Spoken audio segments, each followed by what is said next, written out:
the previous Sundays, we heard the series of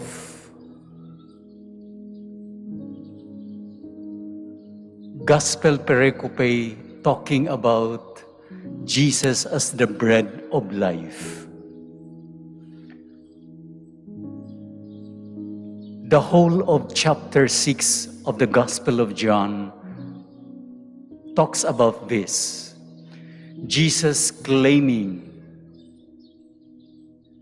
as the bread of life.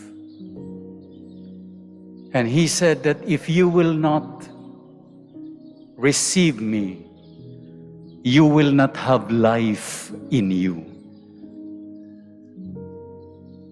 If you will not take me and my teachings, if you will not eat me, you will die.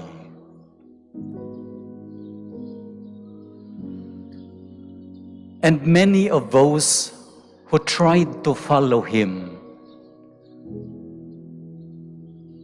found it difficult to understand. What does it mean to eat his body and to drink his blood?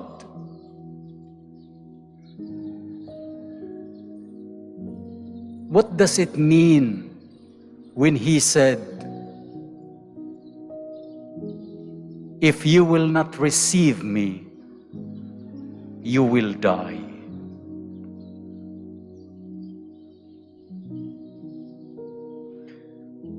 And because of this difficulty, John, in his gospel, tells us that many of those who tried to follow him left Jesus.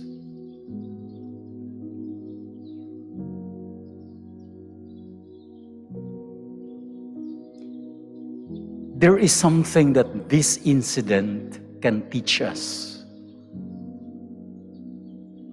especially in our life of faith and even in our human relationships. In life, there always comes a moment of crisis.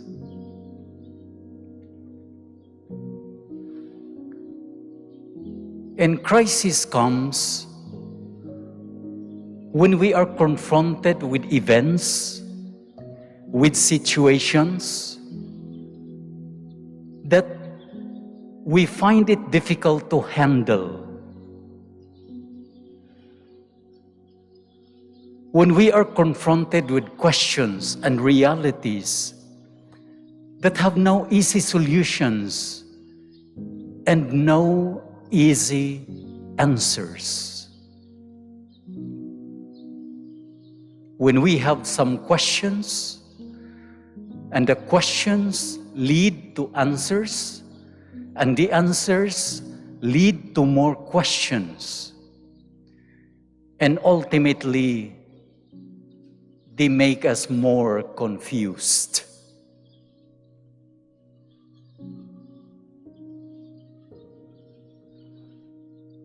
Even in friendships, we experience moments of crisis.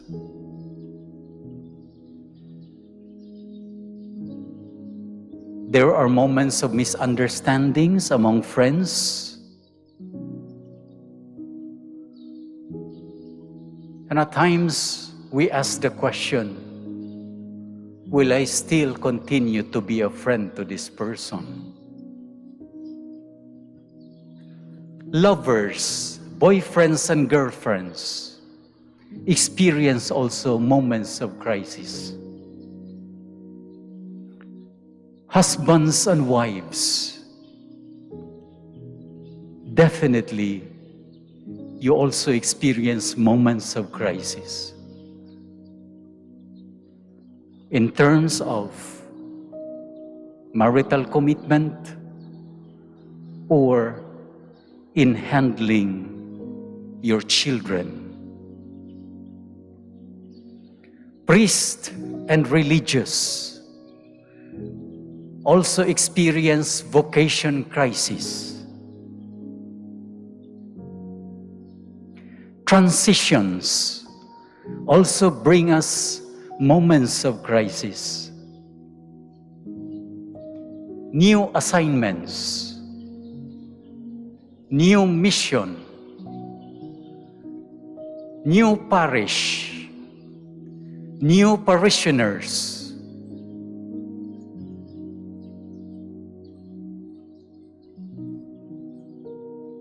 A member of a family going abroad or living in a different place.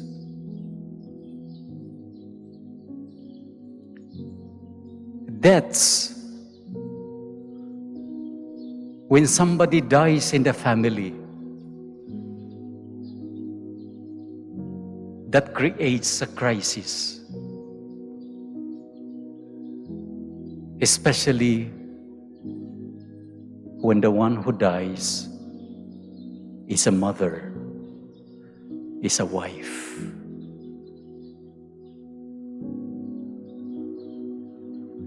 Disasters.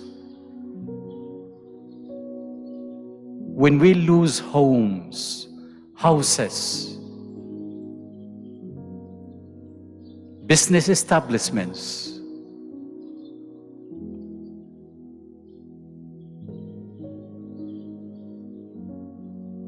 graduations,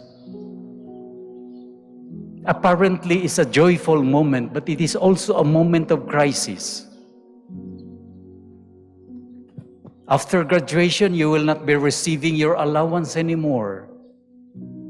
You have to find job.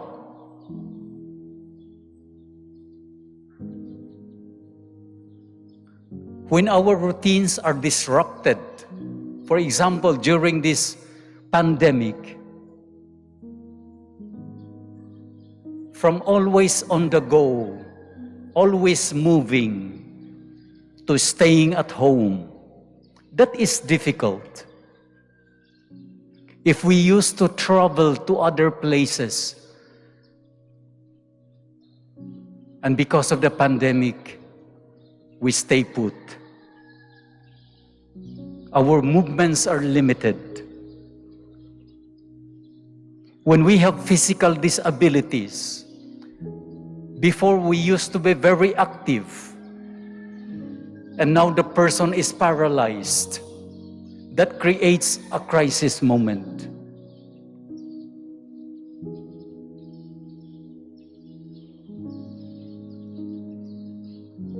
There is a political crisis in Myanmar, in Afghanistan, in other countries. There is economic crisis all over the world because of the pandemic.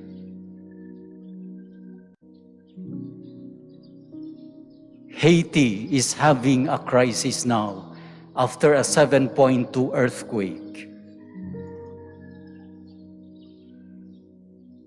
We are face to face with many difficult moments.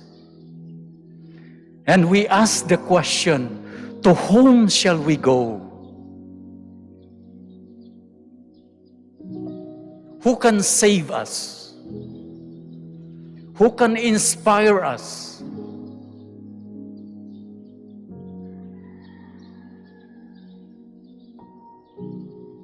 Who is this person who has the capacity to encourage us, to strengthen us, to bounce back, and to remain resilient despite all these difficulties?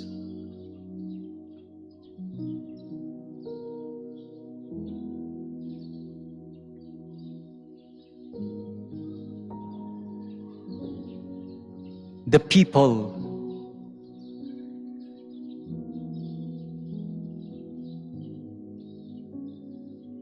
during the time of Jesus and even in the Old Testament were also experiencing moments of crisis.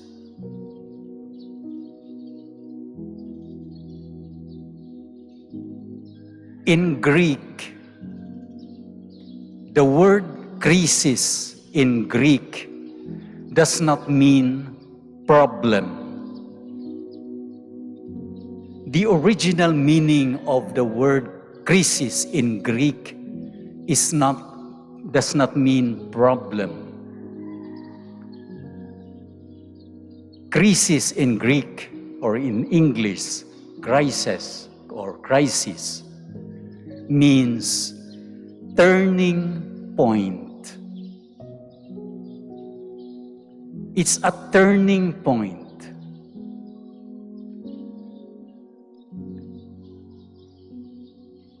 It is a turning point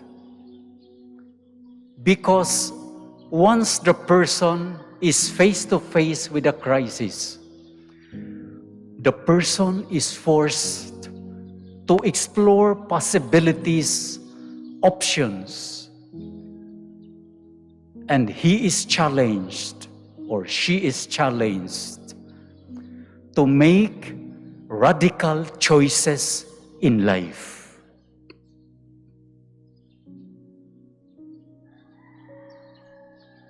The person is challenged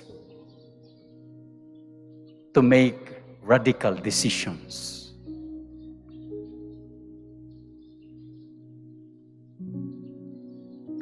And from the perspective of our faith, crisis is not something bad.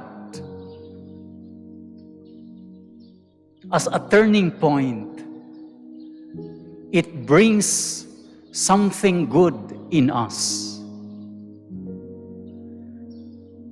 Crisis brings out the best in us, the best in every one of us, the best in every institution.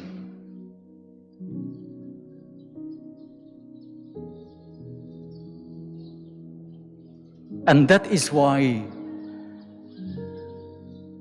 crisis invites us or leads us to 3 letter G's.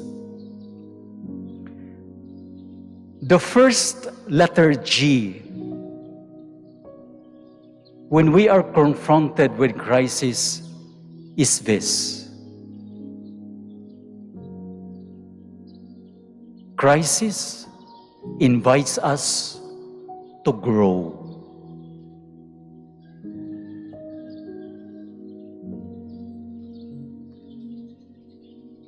It invites us to grow.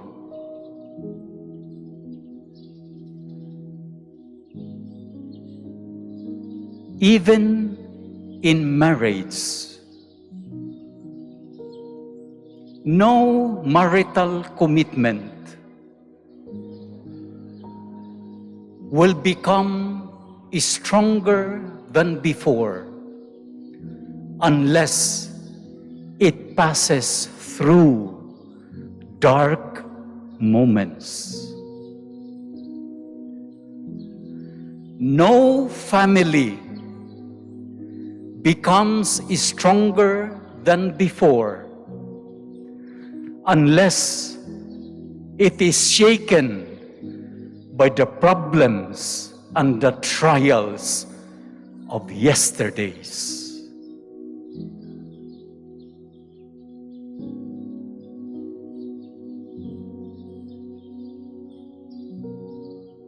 The first 3 centuries of Christianity were centuries of persecution, where to be a Christian was considered to be a crime. And Christians were persecuted to the point of death. But in these years of persecution, this was also the time where the church produced hundreds and thousands of martyrs and saints.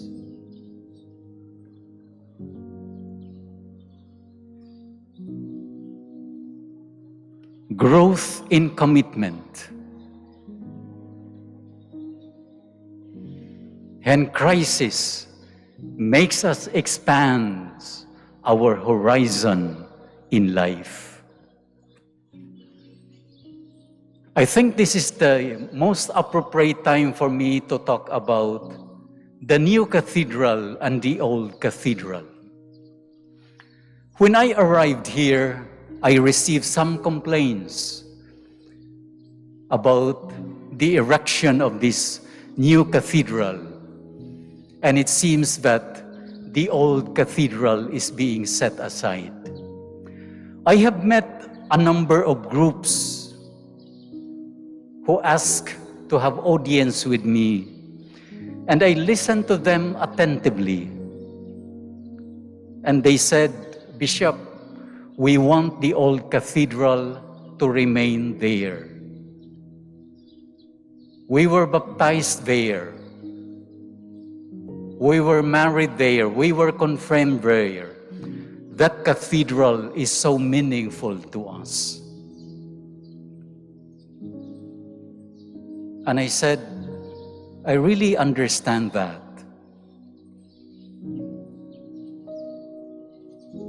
And I agreed that it will remain there.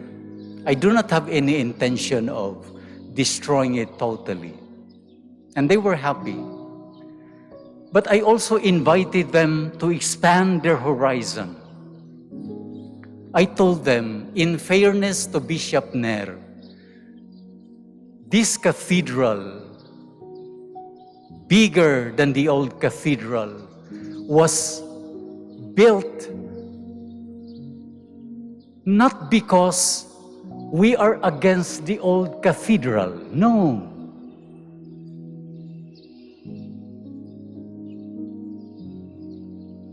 Structural engineers told us that we cannot continue to gather in a big crowd at the old cathedral because of the structures that are becoming more weak this time, and it is not safe. We have plans to fortify it, but not this time. But my point is, this cathedral is not versus that cathedral. No. This cathedral is built because there were so many good things that happened in that old cathedral that it has nourished the faith of the people to the point that we have increased in number, and the old cathedral can no longer contain the increasing number of the faithful. And we need a bigger cathedral because we have grown in number. And that is why, even in the presence of the big cathedral, I continue to celebrate masses at the old cathedral, because that old cathedral is not against this new cathedral, and vice versa. The crisis of space leads us to the discovery and to entertain the possibility, and it is becoming real now, that we need a bigger cathedral. And COVID confirmed it to us. On September 20, there will be a diaconate ordination for the 3 candidates that we have. And on September 23, we have ordination to the priesthood for our 4 candidates. This gathering requires a wider space.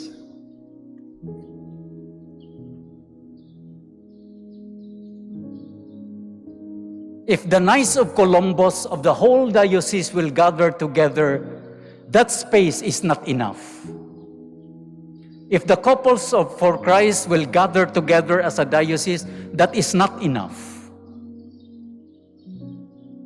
If there will be a BEC gathering of the whole diocese, that is not enough. we continue to pay respect to the old cathedral because it has nourished our faith. But we also have to open our eyes to the greater possibility that we need this. And we need to thank Bishop Nair for that vision that many of us did not see before, but now we begin to understand. Look at this house of God. Every Sunday, you see something new. That is the fruit of a crisis moment. We are able to see something new, something better. Because at times our attachments will block us to see something better, something new. At times the good is the enemy of the better and the best. And the crisis moment will push us to our limit situation so that we will be able to see a better picture, a wider picture of the things that God would like our eyes to see. Growth. The second letter G is greatness. Greatness. The greatness of a leader is manifested not when things are all fine. The greatness of a leader is manifested during difficult moments. The crisis of the family is a moment to be a best father, to be a best mother. This pandemic is the best time to be a governor, to be a mayor, to be a congressman, to be a president. And for the church, this is the best time to be a priest, to be a bishop. That is why we have ordinations. Because even if there is a pandemic, these young candidates is telling us, we are not afraid of the crisis. We are not afraid of the pandemic. Because the pandemic is the best time to be priests, to be deacons, to be bishops. Crisis moments bring out the best in us. It helps us to be great. In these new standards of learning modalities for students, many students are discouraged with the different learning modality standards. And because it's difficult, they become mediocre in their studies. They ask their parents to do the answering of the module. No. This is the best time to be students. This is the best time to be teachers, to be more creative, to adapt to changes. Greatness comes out in moments of crisis. Growth, greatness, and the last letter G is godliness. Godliness. When we could no longer understand what's going on around us, when all our questions find no answers. When all our hard work and efforts seem to be in vain and not making any difference anymore, these moments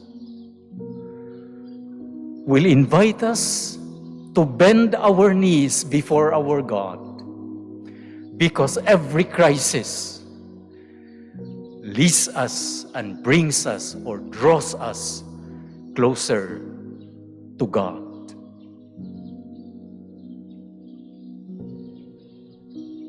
That is why we come here. We gather every Sunday. We gather every day around the table of the Lord, because we would like to be like Joshua in the first reading and Peter in our gospel reading. In the midst of crisis, the Lord will ask us, will you also leave me? If you cannot understand your life, will you leave me? Will you stop praying for me or with me and to me?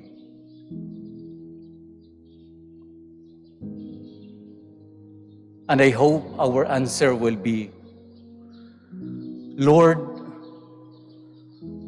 to whom shall we go?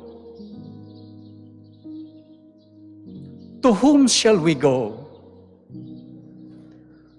We have witnessed before our eyes that fame, popularity, money, and power cannot save us.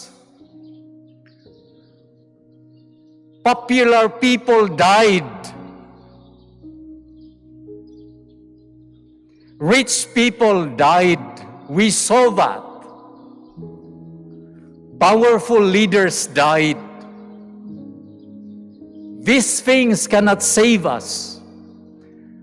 At times they can delay our deaths, but they cannot save us.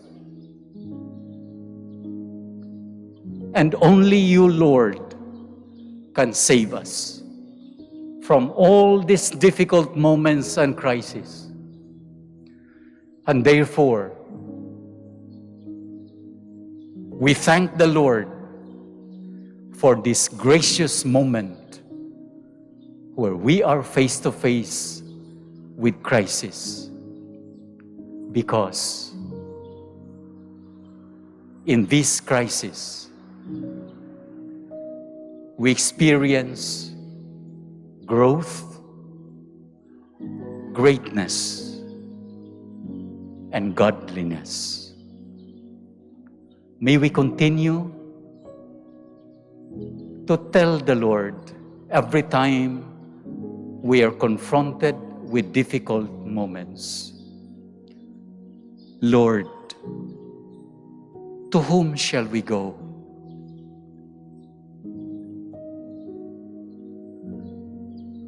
To whom shall we go?